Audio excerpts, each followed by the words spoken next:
کیا ایک اور تبدیلی کی ہوا چل پڑی ہے؟ عارفہ نور جو ایک اچھی لکھاری اور صحافی ہیں، اپنے ایک تازہ کالم میں کہتی ہیں، سخت سردی میں ہونے والی بارشوں اور اومیکرون وائرس سے قطع نظر پاکستان مسلم لیگ نون اس وقت بہت پرجوش دکھائی دے رہی ہے۔ پاکستان پیپلز پارٹی ہمیشہ کی طرح پرسکون ہے، جبکہ پاکستان تحریک انصاف کچھ مشتعل دکھائی دیتی ہے۔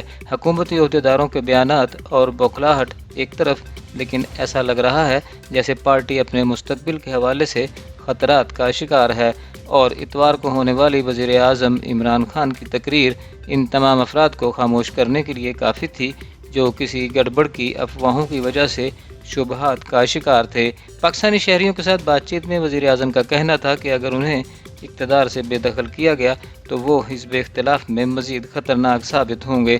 ان کے اس بیان سے اتوار کی سرد رات تند و تیز مباحث شروع ہو گئے۔ اس بات کی کوئی وجہ سمجھ نہیں آ رہی کہ وزیر اعظم نے جو کچھ کہا وہ کیوں کہا۔ ہاں، اس کی ایک وجہ اپنے لیے مشکلات کھڑی کرنے کی عمران خان کی صلاحیت ہو سکتی ہے۔ اگر ان کے لیے واقعی کوئی خطرہ موجود بھی ہے تو حکومت اس کا اقرار کیوں کر رہی ہے؟ لیکن وہی بات کہ ہمارے سامنے عمران خان ہے، اختصار اور احتیاط جیسے الفاظ ان کی لغت میں موجود ہی نہیں ہیں۔ آخر کوئی وزیر اعظم کی زبانی غلطیوں پر کتنی مرتبہ رد عمل دے سکتا ہے؟ کیونکہ 2018 کے بعد ایسا کئی مرتبہ ہو چکا ہے، تاہم اس خطرے اور مسلم لیگ نون کے نئے جوش و جذبے کے درمیان سول ملٹری تعلقات کا سوال جنم لے رہا ہے۔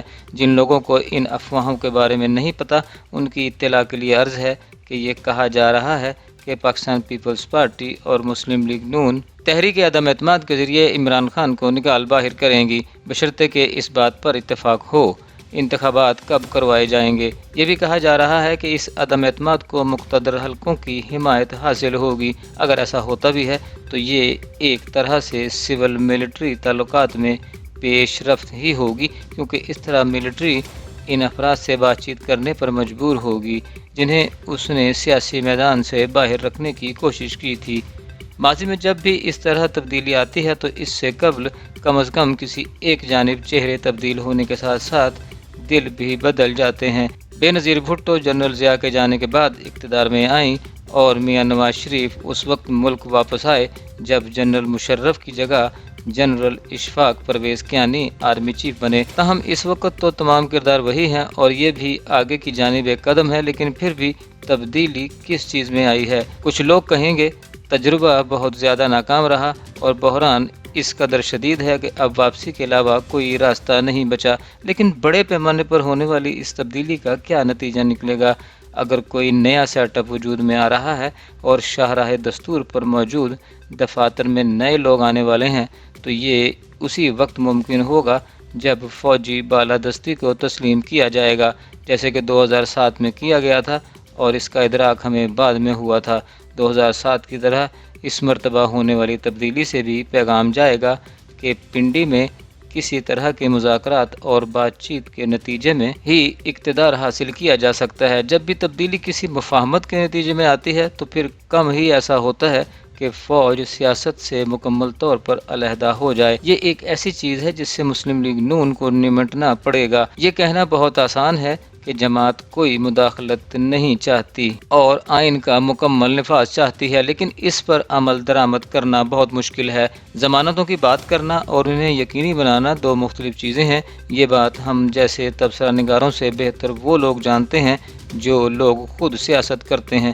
تاہم اس تبدیلی کا ایک اور پہلو بھی ہے۔ جیسا کہ پہلے کہا جا چکا ہے کہ یہ تبدیلی واقعات کا ایک تسلسل ہے اور اس کا تعلق موجودہ بحران سے ہے۔ یہ اتنا بڑا اور شدید بحران ہے جس نے ایک ایسی اسٹیبلشمنٹ کو بھی یو ٹرن لینے پر مجبور کر دیا ہے جس نے ہمیشہ حکومت یا اس کی عدم موجودگی کو کسی بھی واقعے کے جواز کے طور پر استعمال کیا ہے۔ اس وقت ہماری معیشت داؤ پر لگی ہوئی ہے اور جب بھی حکومت کی نااہلی کا ذکر ہوتا ہے تو اس سے مراد معاشی بحران ہی ہوتا ہے۔ اس کے باوجود ہمارے یہاں پہلے عدم توازن یعنی سول ملٹری تعلقات اور دوسرے عدم توازن یعنی ہماری معیشت سے متعلق ہے۔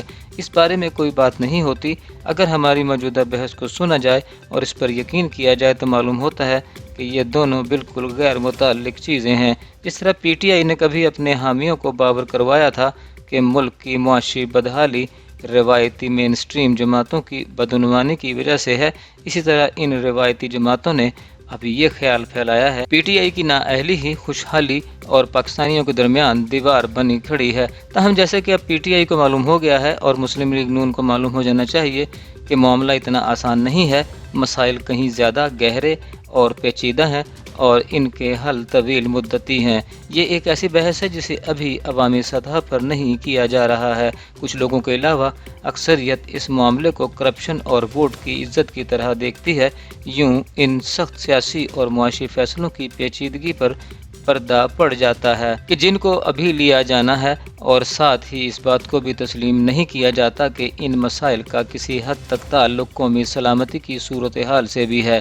مثال کے طور پر پراپرٹی ٹیکس کے معاملے کو ہی دیکھ لیجئے۔ شاہ رخ وانی نے اس معاملے پر کچھ تحقیق کی ہے۔ وہ اس جانب اشارہ کرتے ہیں کہ یہ کسی بھی حکومت کے لیے ایک مشکل فیصلہ ہے، لیکن اگر کوئی حکومت اس حوالے سے سیاسی قیمت ادا کرنے کے لیے تیار بھی ہو تو کیا ڈیفنس ہاؤسنگ سوسائٹیز میں اس کے حوالے سے مزاحمت کے سبب یہ ٹیکس کام کرے گا؟ در حقیقت کراچی جیسے شہر میں بھی مسائل کے حل کے لیے شہر کے اندر کئی اداروں کے دائرہ اختیار پر غور کیے بغیر 18ویں ترمیم یا سیاسی جماعتوں کو مورد الزام ٹھہرانا آسان ہے۔